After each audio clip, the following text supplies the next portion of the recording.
Dito kami ngayon ni Daddy sa concert hall. So, nag-prepare pa actually. Early kami ni Daddy dito waiting.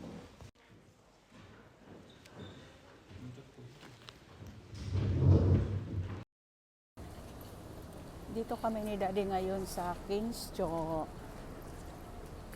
Dahil manood kami ng orchestra concert. Ni Daddy? Oh.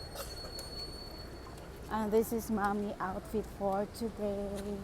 Actually, maulan talaga everyone. No? Arkaket.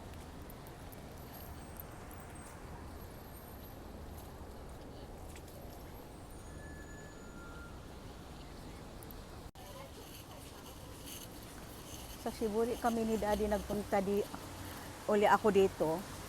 Nanto kasaygo ni Daddy nagkakuko money exchange dollar changes tani. Mami to saygo kita ni kuko ni. May nang money change stita jang dollar. ここで Chigaw? ここじゃないよ。 Ako ko dyan ay no. うん。 Nagkamali lang daay ko dong.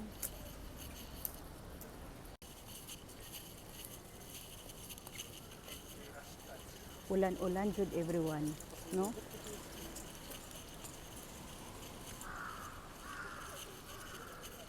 And sexy ko sa kong outfit everyone. Ayun. Murag ako ang mag-concert, no?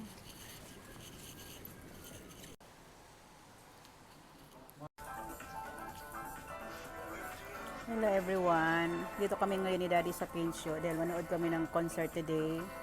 Like orchestra. So this is my OOTD for today everyone. Dumaan lang kami dito sa Zara kasi parang ang daming sale nila ngayon.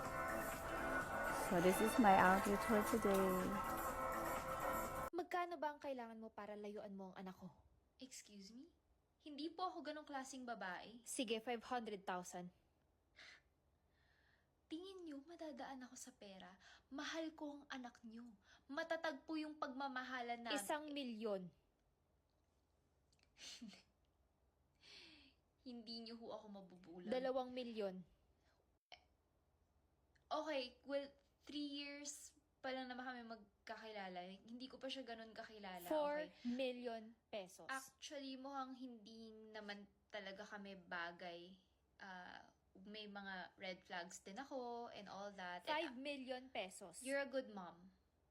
I know you're only doing your best 7 for million your pesos. son. So, bank transfer na lang po, no? Kaya kayo bago kayo mag-asawa, lalo ng mga babae, ako sa totoo lang, mahal ako ng jowa ko, minahal ako at iniyakan ako ng jowa ko kasi first of all, masipag ako. Pangalawa, hindi ako maarte, hindi ako sosyal. Hindi ako sosyal, saka isa pa, kaya minahal ako ng jowa ko. Mapag-alaga ko kapag masakit ang ulo ng jowa ko, binibili ko agad ang Biogesic. Malambing ako sa jowa ko, kahit hindi masakit ang ulo, ginaganon-ganon ko yung ulo ng jowa ko. Ginaganon-ganon ko kahit hindi masakit ang ulo. Minamassage ko ang jowa ko. Habang minamassage ko ang jowa ko, ano yan, gusto ko malinis ang kwarto. Malinis ang kumot, malinis ang unan, mabango yung kwarto. Tapos nagpapatutog ako ng It Might Be You saka All My Life.